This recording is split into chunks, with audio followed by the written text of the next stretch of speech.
Agora, falando em pesquisa aqui, pessoal, mais um levantamento que eu acho que vai e muito agregar aqui na nossa compreensão do retrato de momento, do retrato eleitoral, uma que saiu hoje, inclusive, e isso segundo o levantamento da Paraná Pesquisas, divulgado nessa segunda-feira, avaliando o governo do presidente Lula.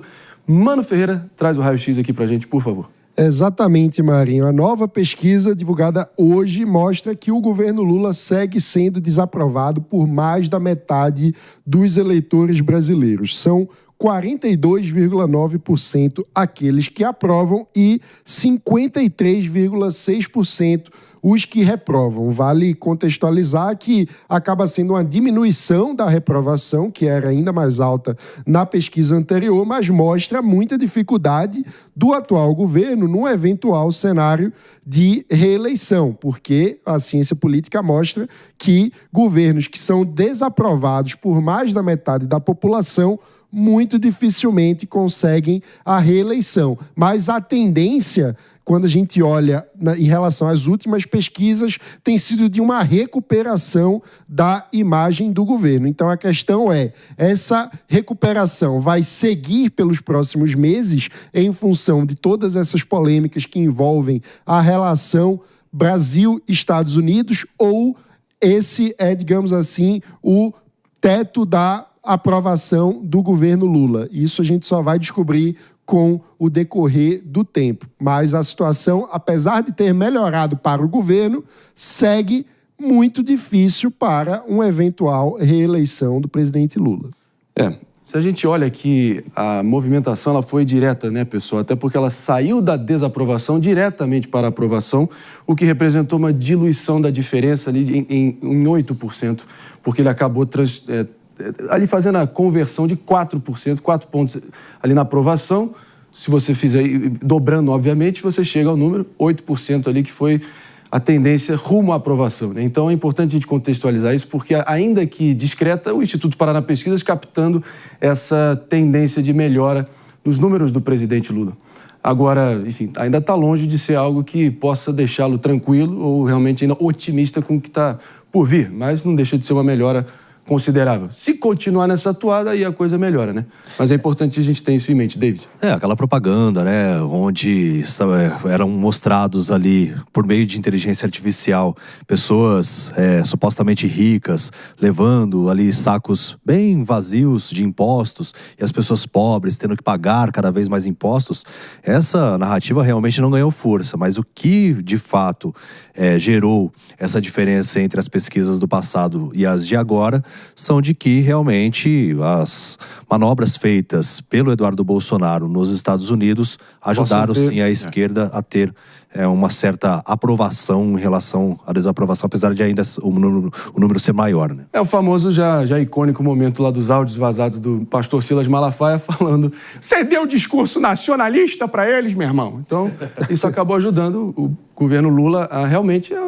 Queira você acreditar que é o soberanismo de goela, conveniente, mas é uma narrativa que eles estão sabendo investir, a ver até por quanto tempo eles conseguem sustentar isso. E o jogo segue incerto, Marinho, porque essa mesma pesquisa perguntando sobre os cenários presidenciais mostra, por exemplo, um empate numérico, no mesmo número de 41,9%, numa disputa eventual entre Lula e Tarcísio de Freitas. E num outro cenário em que a pesquisa atesta o nome de Michele Bolsonaro, ela chega até a liderar o cenário da pesquisa com 43,4% contra 42,3% do ex-presidente Lula. Uma liderança, mas com empate dentro da margem de erro. O que fique claro aqui, o hiato, né, a diferença entre aprovação e desaprovação nessa pesquisa da Paraná Pesquisas ali em abril chegou a ser de 18 pontos percentuais e agora é de 15 pontos percentuais. Então, essa é a tendência de momento. Estamos de volta também para quem está nos ouvindo pela Rede Jovem Pan de Rádio, repercutindo aqui número atrás de número,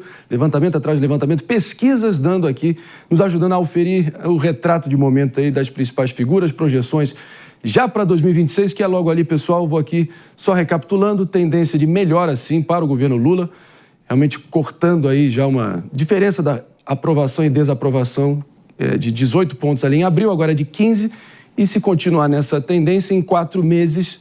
o famoso X na pesquisa, ou seja, quando a aprovação supera a desaprovação, poderá vir. agora tem que combinar com os russos, no caso, com o povo brasileiro, né? Jota, breve comentário, a gente segue em frente. A desaprovação do governo Lula não é surpresa para ninguém, né, André? A gente tem inflação dos alimentos, taxação, reoneração no valor dos combustíveis. São muitos problemas relacionados ao governo Lula, fiasco internacional, um gasto de 1 bilhão em viagens. O que a gente tem que se atentar é nessa redução da desaprovação. Porque agora o governo vai entrar numa narrativa de taxação dos super ricos, que é uma narrativa que pega muita gente favorável, que não conhece os efeitos nefastos que essa medida traz. Vai entrar com a narrativa da escala 6x1, a mesma coisa, né? Vai entrar com uma narrativa de soberania nacional e, consequentemente, vai fazer com que esse governo, eventualmente, possa ter uma melhora. A minha esperança é na CPMI, agora para investigar o assalto no INSS e, eventualmente, reduzir um pouco da aprovação do governo do PT perante aos idosos, que ainda é muito alta. E a gente achando que idoso era somente assaltado via INSS nesse país, os avós e a mãe do clã Bolsonaro provam que não é bem assim. Agora, Mano Ferreira, só porque tem gente graúda, tem peixe grande aí nessa história aí que está se escandalizando e está questionando o levantamento da própria Genial Quest, outro instituto, certo? Exato. Quem, como e por quê? Vale dizer, né, na diferença entre essa... A gente está repercutindo duas pesquisas. Tem a Paraná Pesquisas e tem a Genial Quest. Sim. A Paraná dá um cenário mais empatado na disputa entre bolsonarismo e lulismo. A Genial Quest mostra o presidente Lula com vantagem diante das opções de direita. Quem questionou? Nesse contexto, o senador Ciro Nogueira, ex-ministro da Casa Civil do presidente Jair Bolsonaro, presidente do PP, Partido Progressista, que agora compõe essa federação junto do União Brasil, questiona a metodologia da Genial Quest, argumentando que eles fizeram uma pesquisa por amostra em alguns estados, não em todos os estados,